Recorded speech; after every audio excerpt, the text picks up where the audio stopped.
കൃഷ്ണാരി മിത്രത്തിലേക്ക് എല്ലാവർക്കും ഒരിക്കൽ കൂടി സ്വാഗതം സ്വാഗതമാണ് കേട്ടോ. ശ്രീകൃഷ്ണ ഗോവിന്ദ ഹരേ മുരാരേ ഹേ നാഥ നാരായണ വാസുദേവ. ശ്രീകൃഷ്ണ ഗോവിന്ദ ഹരേ മുരാരേ ഹേ നാഥ നാരായണ വാസുദേവ. ശ്രീ ഗുരുവായൂരപ്പ ശരണം ഹരേ. ഇന്നത്തെ സത്സംഗത്തിലേക്ക് എല്ലാവർക്കും ഒരിക്കൽ കൂടി സ്വാഗതം. ഇന്നും ഒരു ദിവസവും കൂടി നമുക്ക് എല്ലാവർക്കും കൂടി ഒത്തൊരുമിച്ച് ഗുരുവായൂരപ്പനെ അനുസ്മരിക്കാൻ ഒരു അവസരവും കൂടി കിട്ടിയിരിക്കുകയാണ്. ഗുരുവായൂരപ്പന്റെ പാദത്തിൽ അനന്തകോടി നമസ്കാരം പറയുന്നു. ഒപ്പം കൃഷ്ണപാദമനുഷ്യം ഹൃദയ ഭാവയാമി. ഹരികൃഷ്ണ പാദമനുഷ്യം ഹൃദയ ഭാവയാമി.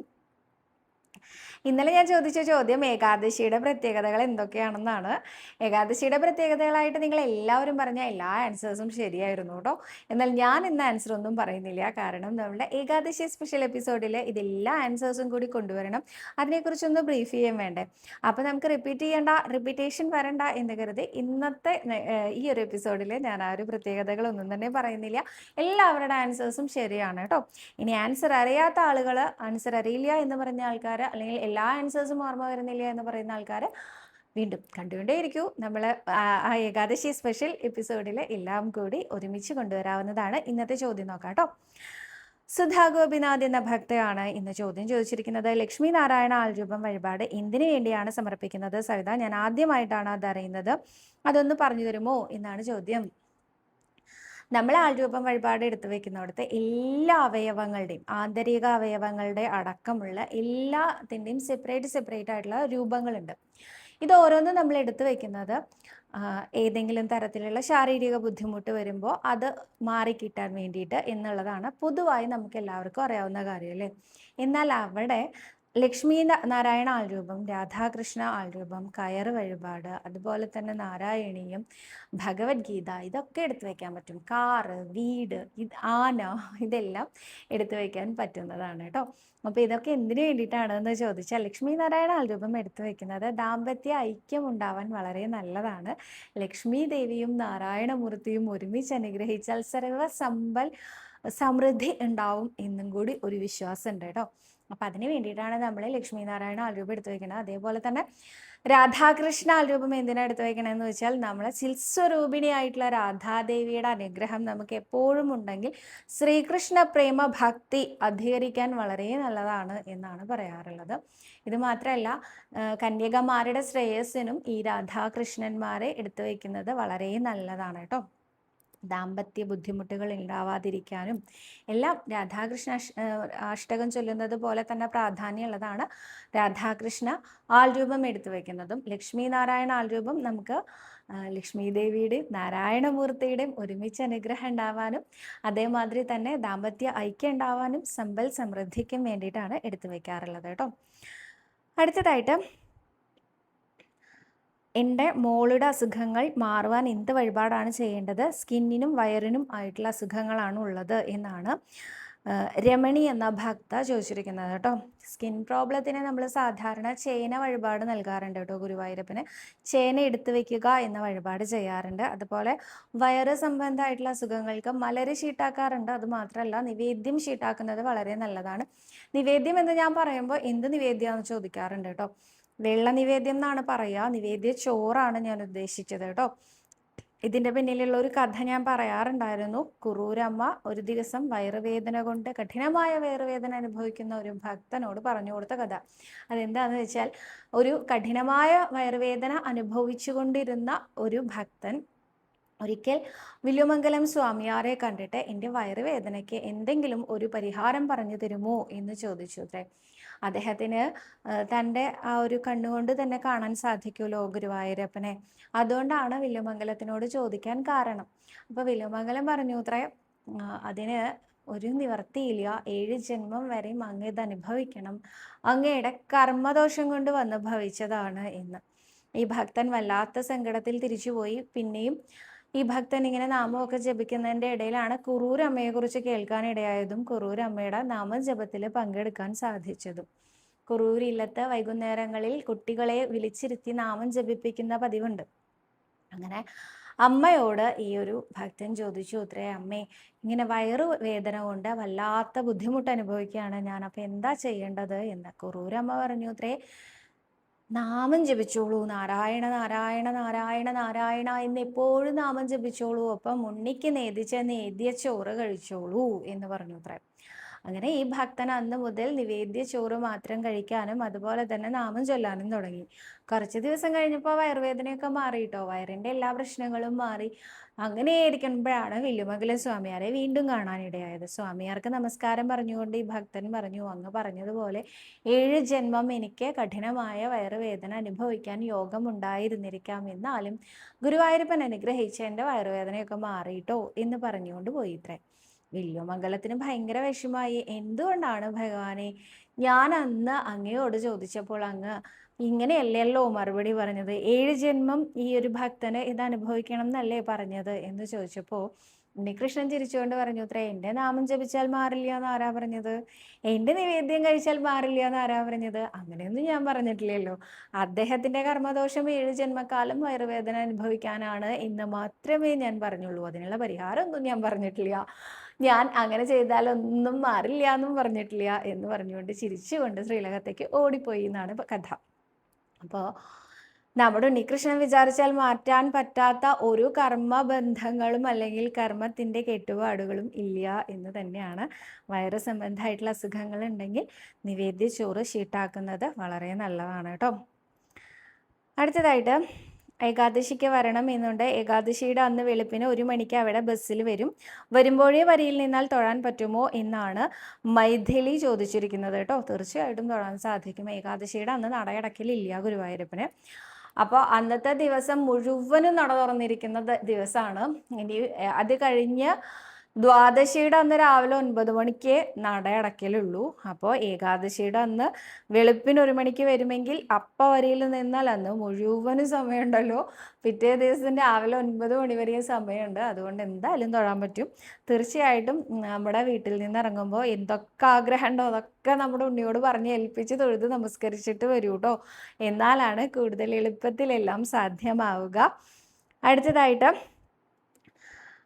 അതുൽ പി നാഥിൻ്റെ ഒരു ക്വസ്റ്റ്യൻ ആണ്. നാലമ്പലത്തിനൊക്കെ ഉള്ള ക്യൂവിൽ ഫസ്റ്റ് നിൽക്കുന്ന ആൾക്കും ലാസ്റ്റ് നിൽക്കുന്ന ആൾക്കും കുറച്ചധിക നേരം ഭഗവാന്റെ മുന്നിൽ നിൽക്കാൻ പറ്റുമോ എന്നാണ് ചോദ്യം. അതുപോലെ തന്നെ ചേച്ചി, നല്ല മഴയുള്ള ദിവസം നാലമ്പലത്തിൽ കയറിയിട്ടുണ്ടോ? ആദ്യം ഞാൻ പറയാം, നല്ല മഴയുള്ള ദിവസം ഞാൻ നാലമ്പലത്തിൽ കയറിയിട്ടുണ്ട്. എനിക്കും ഭയങ്കര ഇഷ്ടമാണ് മഴയുള്ള സമയത്ത് നാലമ്പലത്തിൽ ഉണ്ടാവുന്നത്. കാലൊക്കെ നമുക്ക് എന്താ പറയുക, ഒട്ടും ചെടിപ്പ് തോന്നാതെ ചവിട്ടി നടക്കാൻ പറ്റും വെള്ളത്തിൽ കാലിടുക എന്നുള്ളത് എല്ലാവർക്കും ഇഷ്ടമുള്ള കാര്യമായിരിക്കും അല്ലേ. അപ്പോൾ അമ്പലത്തിലായതുകൊണ്ട് തന്നെ ആരും തുപ്പിയിട്ടൊന്നും ഉണ്ടാവില്ല വെള്ളത്തിൽ. അപ്പോൾ ധൈര്യമായിട്ട് നമുക്ക് നടക്കാൻ പറ്റും എന്ന് തോന്നാറുണ്ട് കേട്ടോ. അതേപോലെ തന്നെ എനിക്ക് ഭയങ്കര ഇഷ്ടമാണ് നല്ല അന്തരീക്ഷം, മഴയുടെ അന്തരീക്ഷത്തിലെ ഗുരുവായൂരപ്പനെ കാണാൻ. പ്രത്യേകിച്ച് ആ സമയത്ത് വൈദ്യുതി വിളക്കുകളെല്ലാം അണഞ്ഞാൽ നമുക്ക് ആ ശ്രീലകത്തിൻ്റെ മുമ്പിൽ വെച്ചിട്ട് അങ്ങനെ ഒരു നിമിഷം കിട്ടുകയാണെങ്കിൽ ഇതിൽ പരം സന്തോഷം വേറൊന്നുമില്ല. അപ്പോൾ ഈ വൈദ്യുതി വിളക്ക് എന്തിനാ അണയണേ ചോദിച്ചാൽ ആ സമയത്ത് നമുക്ക് ആ നെയ്വിളക്കിൻ്റെ മാത്രം പ്രഭയിൽ നമ്മുടെ ഉണ്ണികൃഷ്ണൻ്റെ മുഖം കാണാൻ സാധിക്കും. എന്നാൽ ശ്രീലകത്ത് വൈദ്യുതി വിളക്കൊന്നും ഉണ്ടായിട്ടല്ല കേട്ടോ, പുറത്ത് മാത്രമേ വൈദ്യുതി വിളക്കുള്ളൂ. ശ്രീലകത്ത് എപ്പോഴും നെയ്വിളക്കിൻ്റെ പ്രഭയാണ്. പക്ഷെ അതൊക്കെ ഇല്ലാതെ ഇപ്പം നമ്മൾ സിനിമാ തിയേറ്ററിലൊക്കെ പോയി കഴിഞ്ഞാൽ എല്ലാ വിളക്കുകളും അണച്ചതിന് ശേഷമല്ലേ സിനിമ തുടങ്ങുന്നത്. അപ്പോൾ എല്ലാ വിളക്ക് ഇട്ടാലും നമുക്ക് സിനിമ കാണാൻ പറ്റും. പക്ഷെ അതിൻ്റെ ആ ഒരു ക്ലാരിറ്റിക്ക് വേണ്ടിയിട്ടല്ലേ എല്ലാ വിളക്കുകളും അണച്ചിട്ടല്ലേ നമ്മൾ സിനിമ കാണും. അതേപോലെ ആ വിഷൻ കുറച്ചും കൂടി ക്ലിയർ ആവുമെന്ന് തോന്നാറുണ്ട് എനിക്ക്. ആ ഒരു വൈദ്യുതി പ്രഭാവങ്ങളൊന്നും തന്നെ ഇല്ലാണ്ട് നമ്മുടെ ഉണ്ണികൃഷ്ണനെ ആ നെയ്വിളക്കിൻ്റെ ശോഭയിൽ ഒപ്പം നല്ല മഴയും കൂടി ഉണ്ടല്ലോ, എന്താ രസം എന്നറിയൂ. കണ്ടിട്ടുണ്ട് കേട്ടോ. അങ്ങനെ കാണാനുള്ള ഭാഗ്യവും ഗുരുവായൂരപ്പൻ തന്നിട്ടുണ്ട്. അതുകൊണ്ടാണ് ഇങ്ങനെ എനിക്ക് വിവരിക്കാൻ പറ്റുന്നത്. അടുത്തതായിട്ട് എനിക്ക് മനസ്സിലായില്ല അതിലെന്താ ഉദ്ദേശിച്ചതെന്ന്. നാലമ്പലത്തിൻ്റെ ഉള്ളിലേക്കുള്ള ക്യൂവിൽ ആദ്യം നിൽക്കുന്ന ആൾക്കും അവസാനം നിൽക്കുന്ന ആൾക്കും കുറച്ച് അധികം നേരം ഭഗവാന്റെ മുന്നിൽ നിൽക്കാൻ പറ്റും. അങ്ങനെ പറ്റില്ലല്ലോ. അങ്ങനെ നമ്മൾ കുറച്ചധികം നേരം നിൽക്കുകയാണെങ്കിൽ പിന്നിൽ വരുന്ന ആൾക്കാർ എന്താ ചെയ്യുക? ഇനി ചില സന്ദർഭങ്ങളിൽ നമുക്ക് അങ്ങനെ തരാവാറുണ്ട് കേട്ടോ. അതെങ്ങനെയാണെന്നറിയോ? നമ്മൾ മുമ്പിൽ എത്തിയെന്ന് വിചാരിക്കുക. ചില ദിവസങ്ങളിലൊക്കെ കുറച്ച് വയ്യാത്ത അമ്മമാരൊക്കെ ചിലപ്പോൾ എൻ്റെ മുമ്പിൽ ഉണ്ടാവാറുണ്ട്. അപ്പോൾ ഈ വയ്യാത്ത അമ്മമാർക്ക് വേഗം നടക്കാൻ പറഞ്ഞാൽ അവർക്ക് നടക്കാൻ പറ്റില്ല. അപ്പോൾ അവിടെ നിൽക്കുന്ന ആ ഒരു പിടിച്ചു മാറ്റാൻ പറ്റാത്ത സന്ദർഭം വരും അവിടെയുള്ള കാവൽക്കാർക്ക്. അതുകൊണ്ട് അവർ പറയും, അമ്മ നടക്കൂ, അമ്മ പതുക്കെ നടക്കൂ എന്നൊക്കെ പറഞ്ഞ് കൈയൊക്കെ പിടിച്ച് അവരെ മാറ്റുന്ന സമയം മുഴുവൻ നമുക്ക് ഗുരുവായൂരപ്പനെ കാണാമല്ലോ. അങ്ങനെ സംഭവിക്കാറുണ്ട്. ഇനി അഥവാ സോപാനം തൊഴിലുണ്ടായി എന്ന് വിചാരിക്കുക, ആ സമയത്ത് ചിലപ്പോൾ അകത്തേക്ക് ആള് പോകണം, അല്ലെങ്കിൽ പൂവിന് വേണ്ടി വിളിക്കുകയൊക്കെ ചെയ്യുന്ന സമയത്ത് കുറച്ച് നേരം ഒന്ന് ചിലപ്പോൾ സാധിക്കാറുണ്ട് കേട്ടോ. അകത്തേക്ക് ആള് പോകണം എന്ന് പറയുന്ന സമയത്ത് ആ ചങ്ങല മാറ്റാനുള്ള ഒരു സമയം, ആ സമയത്ത് ആളുടെ മറയൊന്നും ഉണ്ടാവില്ല, എന്നാൽ നമുക്ക് അങ്ങോട്ട് നീങ്ങാൻ പറ്റില്ല, ശുദ്ധമായിട്ട് അവിടെ നിന്ന് ആള് വരികയാണല്ലോ. അപ്പോൾ കുറച്ച് നേരം അവിടെ നിൽക്കൂ എന്ന് അവരെന്നെ കാവൽക്കാരനെ പറയുന്നൊരു സന്ദർഭം വരും. അപ്പോഴും നമുക്ക് ഇതുപോലെ തന്നെ തൊഴാൻ സാധിക്കാറുണ്ട്. ഇതൊക്കെ അപൂർവങ്ങളിൽ അപൂർവമായി വീണു കിട്ടുന്ന അവസരങ്ങളാണ്. ഇങ്ങനെയുള്ള അവസരങ്ങൾ വീണു കിട്ടുമ്പോൾ ഞാൻ ശരിക്കും വിചാരിക്കാറുണ്ട്, എൻ്റെ ഉണ്ണികൃഷ്ണൻ എന്നോട് ഇത്തിരി അധികം ഇഷ്ടമുണ്ടോ എന്ന്. അതുണ്ടോ ഇല്ലയോ എന്നുള്ളതല്ല, എനിക്ക് അങ്ങനെ വിശ്വസിക്കാനാണ് കൂടുതൽ ഇഷ്ടം. അപ്പോൾ അത് മാത്രമല്ല കേട്ടോ, ഇല്ല എന്നൊന്നും ഞാൻ പറയില്ല, എൻ്റെ ഉണ്ണികൃഷ്ണന് നല്ല ഇഷ്ടമുണ്ട് എന്നോട്. ചില ദിവസങ്ങളിൽ ഈ ശ്രീഭൂതബലിയൊക്കെ ഉള്ള ദിവസങ്ങളിലാണെങ്കിൽ ഓർമ്മയുണ്ടാവില്ല, ചിലപ്പോൾ ഇന്നത്തെ ദിവസം വ്യാഴാഴ്ചയാണ്, ശ്രീഭൂതബലി ഉണ്ട്, അതൊന്നും ഓർമ്മയില്ലാത്ത ദിവസം ചിലപ്പോൾ നേരം വൈകിട്ടൊക്കെ അമ്പലത്തിൽ പോകും. അപ്പോൾ അവിടെ അടുത്തെത്താറാകുമ്പോഴേ ഓർമ്മ വരും, അയ്യോ ഇന്ന് ശ്രീഭൂതബലി ഉണ്ടല്ലോ എന്ന്. അപ്പോൾ ആ സമയത്ത് ഉണ്ണികൃഷ്ണനോടൊരു പ്രാർത്ഥനയുണ്ട്, ഉണ്ണികൃഷ്ണ എനിക്കൊന്ന് കാണണല്ലോ എന്ന്. അങ്ങനെ പ്രാർത്ഥിക്കുമ്പോൾ നിനക്കായിട്ടാണ് ഞാനിവിടെ കാത്തിരിക്കണത് എന്നുള്ള രീതിയിൽ അവസാനമായിട്ട് തൊഴാൻ സാധിക്കാറുണ്ട്. അങ്ങനെ വരുമ്പോഴും വലിയ സന്തോഷം തോന്നും. ഇതുവരെ ശിവേലി ആവാതെ ഞാൻ നോക്കി നോക്കി കാത്തിരിക്കുകയായിരുന്നു, എന്തിനാ ഇത്ര നേരം വൈകിയതെന്നൊരു ശാസന രൂപത്തിൽ നമ്മളെ നോക്കുന്ന പോലെയൊക്കെ തോന്നും. എല്ലാം നമ്മൾ എങ്ങനെയാണോ ഗുരുവായൂരപ്പനെ സമീപിക്കുന്നത് അതിനനുസരിച്ചാണ് കേട്ടോ. ഞാനിങ്ങനെയൊക്കെയാണ് എൻ്റെ ഗുരുവായൂരപ്പനെ സമീപിക്കണത് എന്നുള്ളതുകൊണ്ട് അങ്ങനെയാണ് എനിക്ക് തോന്നാറുള്ളത്. നിന്നെ കാത്തിരിക്കുകയായിരുന്നു, എന്തിനാ ഇത്ര നേരം വൈകിയത് എന്നൊക്കെ ചോദിക്കണ പോലെ തോന്നാറുണ്ട് കേട്ടോ. കഴിഞ്ഞ ദിവസവും കൂടി എനിക്ക് അങ്ങനെ ഒരു അനുഭവം ഉണ്ടായി, വലിയ സന്തോഷവും തോന്നി. അപ്പോൾ കുറച്ചധികം നേരം നിൽക്കണമെങ്കിൽ നമ്മൾ ഗുരുവായൂരപ്പനോട് തന്നെ പറയാം എന്നാണ് എനിക്ക് തോന്നിയിട്ടുള്ളത്. അടുത്തതായിട്ട് 21 അടിപ്രദക്ഷിണം നേർന്നിട്ടുണ്ട്, ഒരുമിച്ച് ചെയ്യണം എന്നുണ്ടോ എന്നാണ് സ്വപ്ന എന്ന ഭക്ത ചോദിച്ചിരിക്കുന്നത്. അങ്ങനെയൊന്നുമില്ല. 21 അടിപ്രദക്ഷിണം നേർന്നത് നമുക്ക് സൗകര്യാർത്ഥം നമുക്ക് ചെയ്യാം കേട്ടോ. നമ്മുടെ ഉണ്ണികൃഷ്ണന് അങ്ങനെ ഒരു നിബന്ധനകളും ഇല്ല. ഉണ്ണികൃഷ്ണനെ സ്നേഹപൂർവ്വം എങ്ങനെ സമീപിച്ചാലും ഉണ്ണികൃഷ്ണൻ അവിടെ ഉണ്ട് എന്നുള്ളത് തന്നെയാണ്. അപ്പോൾ 21 പ്രദക്ഷിണം നമുക്ക് 3 തവണയായിട്ട് 7 പ്രദക്ഷിണമായിട്ട് അങ്ങനെ വേണമെങ്കിൽ ചെയ്യാം. അതല്ലെങ്കിൽ 7 തവണയായിട്ട് 3 പ്രദക്ഷിണമായിട്ട് അങ്ങനെ വേണമെങ്കിൽ ചെയ്യാം. അതൊക്കെ ഭക്തയുടെ ഇഷ്ടമാണ് കേട്ടോ. എങ്ങനെയാ ചെയ്യാൻ പറ്റുകയെന്ന് വെച്ചാൽ അങ്ങനെ ചെയ്യാം. അടുത്തതായിട്ട് പ്രസന്ന കുമാരി എന്ന ഭക്തയാണ് ചോദിച്ചിരിക്കുന്നത്. സവിത നമസ്കാരം, 501 പ്രാവശ്യം നമസ്കരിക്കാറുണ്ട് എന്ന് പറഞ്ഞല്ലോ, ഒരേ നിൽപ്പ് തന്നെയാണോ അല്ല വേറെ വേറെ ആണോ? എനിക്ക് കുറച്ച് ചെയ്യാൻ വേണ്ടിയിട്ടായിരുന്നു. ഒരേ നിൽപ്പിൽ ചെയ്യണം അങ്ങനെയൊന്നുമില്ല കേട്ടോ. ഒരേ തവണ 50ൻ്റെ 10 സെറ്റോ 10ആയിട്ട് അങ്ങനെയും ചെയ്യാറുണ്ട്, അല്ലെങ്കിൽ 100ൻ്റെ 5 സെറ്റ് അങ്ങനെയും ചെയ്യാറുണ്ട് കേട്ടോ. ഒരേ നിൽപ്പിൽ അങ്ങനെയൊന്നുമില്ല. പിന്നെ എല്ലാവരുടെ സംശയവും വരുന്നത് എന്താ വെച്ചാൽ, എഴുന്നേറ്റ് നിന്ന് വീണ്ടും നമസ്കരിക്കുകയാണോ അതോ മുട്ടിൽ നിന്ന് നെറ്റി മുട്ടിക്കൽ മാത്രമാണോ? മുട്ടിൽ നിന്ന് നെറ്റി മുട്ടിക്കലല്ല, എഴുന്നേറ്റ് നിന്ന് വീണ്ടും നമസ്കരിക്കുക. അതുകൊണ്ടാണല്ലോ ഇപ്പം അതൊക്കെ സ്വപ്നമായി മാറിയത്. അങ്ങനെ തന്നെയാണ് വേണ്ടത്. എഴുന്നേറ്റ് നിന്ന് വീണ്ടും നമസ്കരിക്കുക, എഴുന്നേറ്റ് നിന്ന് വീണ്ടും നമസ്കരിക്കുക, അങ്ങനെയാണ് കേട്ടോ. ഇത് നോക്കൂ, ഇതൊക്കെ കുറച്ച് പാരമ്പര്യത്തിൽ കിട്ടുന്നതും കൂടി ഉണ്ടായിരിക്കും കേട്ടോ. എൻ്റെ മുത്തശ്ശി പണ്ട് പറയാറുണ്ട്, മുത്തശ്ശി ഇങ്ങനെ ആയിരുന്നു, കുളിച്ച് ഈറനോടെ ഗുരുവായൂരപ്പന് അനേകം നമസ്കാരം ചെയ്യാറുണ്ട് എന്ന്. അപ്പോൾ ആ മുത്തശ്ശിയുടെ ഒരു പാരമ്പര്യവും കൂടി ആയിരിക്കാം, അവരുടെയൊക്കെ അനുഗ്രഹം കൊണ്ടായിരിക്കാം, മുത്തശ്ശിയുടെയും മുത്തശ്ശൻ്റെയും അച്ഛൻ്റെയും ഒക്കെ അനുഗ്രഹം കൊണ്ടായിരിക്കാം ഞങ്ങൾക്കും അതിങ്ങനെ തുടർന്ന് വരാൻ സാധിക്കുന്നത് കേട്ടോ. സഹസ്രനാമം വീട്ടിൽ ചൊല്ലാൻ നാമാവലിയാണോ സ്തോത്രമാണോ നല്ലത് എന്നാണ് മീര എന്ന ഭക്ത ചോദിച്ചിരിക്കുന്നത്. അങ്ങനെയൊന്നുമില്ല, ഭക്തയുടെ ഇഷ്ടമാണ്. സഹസ്രനാമാവലി എന്ന് പറയുമ്പോൾ അത് പുഷ്പാഞ്ജലി രൂപത്തിൽ ചെയ്യാറുണ്ട് കേട്ടോ ആളുകൾ, ഭക്തർ. അപ്പോൾ ഓം അനന്തായ നമ, ഓം കേശവായ നമ, ഇങ്ങനെ അതിലത്തെ ഓരോ മന്ത്രങ്ങളും ഞാൻ റാൻഡംലി പറഞ്ഞതാണ്. ഓരോ മന്ത്രങ്ങളും അങ്ങനെ ചൊല്ലുന്നതിനെയാണ് നാമാവലി എന്ന് പറയുന്നത്. അതല്ലാതെ സഹസ്രനാമം ആയിട്ട് ചൊല്ലുന്നതാണോ നല്ലത്, വിഷ്ണു വഷഡ്കാരോ ഭൂത ഭവ്യ ഭവത് പ്രഭു അങ്ങനെ ചൊല്ലുന്നതാണോ നല്ലതെന്ന്? എങ്ങനെ വേണമെങ്കിലും ചൊല്ലാം, ഭക്തയുടെ ഇഷ്ടമാണ്. ഭക്തയ്ക്ക് ഏതാണോ പ്രിയപ്പെട്ടത് അതാണ് ഭഗവാനും പ്രിയപ്പെട്ടത് കേട്ടോ. അടുത്തതായിട്ട് ഉദ്ദിഷ്ടകാര്യ സിദ്ധിക്ക് എന്ത് വഴിപാടാണ് ചെയ്യേണ്ടത് എന്നാണ് പ്രിയ വേണുഗോപാൽ എന്ന ഭക്ത ചോദിച്ചിരിക്കുന്നത് കേട്ടോ. ഏറ്റവും ആദ്യം വേണ്ടത് ഉണ്ണീ കൃഷ്ണ എനിക്ക് ഇന്ന കാര്യം ചെയ്തു തരൂ എന്ന് പറയുക എന്നുള്ളതാണ് ഏറ്റവും ആദ്യം വേണ്ടത്. അതായത് ഭഗവാനോട് നമ്മൾ പ്രാർത്ഥിക്കുക, എന്നിട്ട് തൊഴുത് നമസ്കരിക്കുക. ഇനി ഗുരുവായൂർ അമ്പലത്തിൽ ഉദ്ദിഷ്ടകാര്യ സിദ്ധിക്ക് എന്ന ഫലപ്രാപ്തിയോട് കൂടിയിട്ടാണ് ബാണയുദ്ധം, കൃഷ്ണനാട്ടം കളി ഭക്തരെല്ലാവരും ചീട്ടാക്കാറുള്ളത്. അപ്പോൾ അങ്ങനെ ചെയ്യാട്ടോ. അടുത്തതായിട്ട്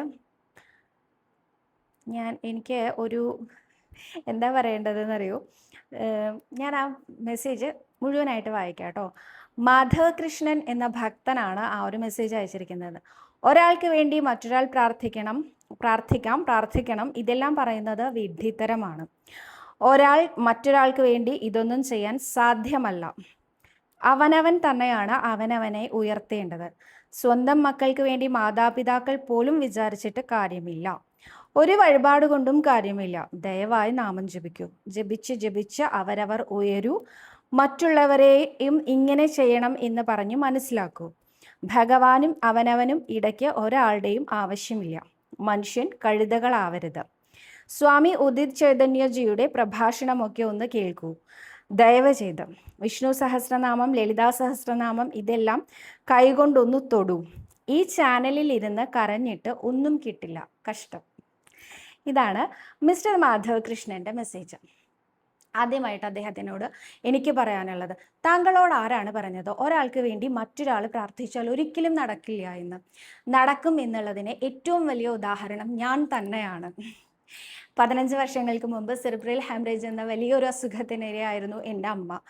എൻ്റെ അമ്മ അങ്ങനെ അബോധാവസ്ഥയിൽ കിടക്കുന്ന സമയത്ത് അമ്മയുടെ ആയുസ്സിന് വേണ്ടിയോ ആരോഗ്യത്തിന് വേണ്ടിയോ പ്രാർത്ഥിക്കാൻ പറ്റുന്ന ഒരവസ്ഥയിലേ ആയിരുന്നില്ല.